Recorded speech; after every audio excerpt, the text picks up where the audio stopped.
chut lum ko kamal we ko kamal tel longa chagu jo del garamam mam tel kwanga tel piu belto chadak pa kon ramamane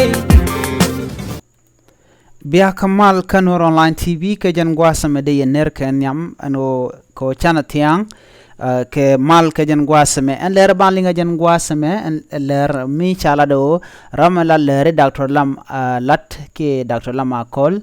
lat rei pade ke de ki ka bonde charo do wo kwara men chala sten angut kan konore de mi jiram jidit gore jin be jen wagane de koken gore be jin be subscribe ke bi notification bell bi jetwine man banautin jenen shaling katain deno ramala le Dr. Lama kol lat charoda woch kwara man chalatin jen balinga ke jen gwasame shala deno ramala le Dr. Lam akol latre party kade ki bon en rice ke lam charoda woch re kwara man cha kame re party ka ko jen cha jagaram dan la le la kalat la le party ka jen cha kwar gwanyen wo shukwar Kia shukwa let go chekala rei party ka ajan mi jena kaja cha kanyo ko goni bano shelado men jen kaja o te kane ti rei party ka tichi loy ken test karodian ne ti chirodian ling chicken no let ken kel shelado shende ti rei party ka mi chirodo ling ki ne ti chirwach kam ne ken ajana no mo kel mi jes loy kaja mi loga ajana dana jena kaja and bono mo shwale National Democratic Movement A National Democratic Movement chala do e bon metekamal e bon mata ki e bon mala e bon mala lena mal ka chala do e bon kel metegwase tan kamal tin karon kin dar wel badak ku mena dangraw en ku men chalka spele maji marai ke sapake ma yadit kana ku men chalka spele mayo arai ke a doctor ring ma chaten gen wate tin ngwase dane tan ka mala motin shelat beno kuaran ruich chanat per rei buna kacha kam nat chakalat kaniden konen kulate rei buna ke rei party ka tinte ka gagang na kam nikien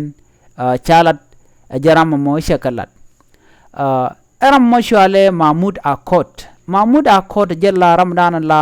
leri la kala done lat jelet karon kin daru kel gwas michram Mimede mishwale David Lualwal miladba kajen komen chakula kame alagwan leri an komno namo okom chakame eno be betin ko gorjeno ba letin kon tinde let bagakula lede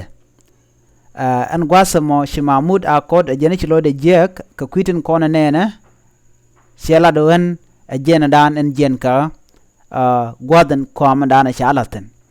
kana kula lat mi jene jen ka party ke jene jen alo ramkel michi mi kwoni roda wi kwam no ma kana lat ka lari gwadla ka lat katin duno chalane jen she resign ke charoda watch rei kwar manana teten ke rei kwam teten en point de en Mahmud Akot jen ladlet karon kin daru jen daru de kel ron kin jandaru kel jene dan lat jetin kin daru jandaru kel jene lat jelet keje en gwase chalatin gwad rami mola mede mishal ke banu David Lualwal milad bak kejen koma kel dan chakulatin karone shewa antama che resign ke charodo we re kom ke jaron kin daru jandaru diokme name agenda ni linga nyan gwase me mi jiram jidit ke jen channel gore jin bi jenwane koken ko de lerde ko chub gondrin koken kon gor kon de ko tin mi jiram jidit ba ka jen channel me Kanur Online TV bi gorjin bi jen wakane de koken ke gorjin bi subscribe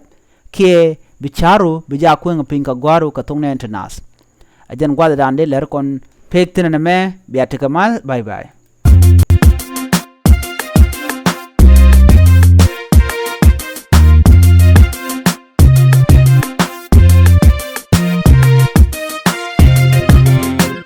Chagu chut lum ko kamal we ko kamal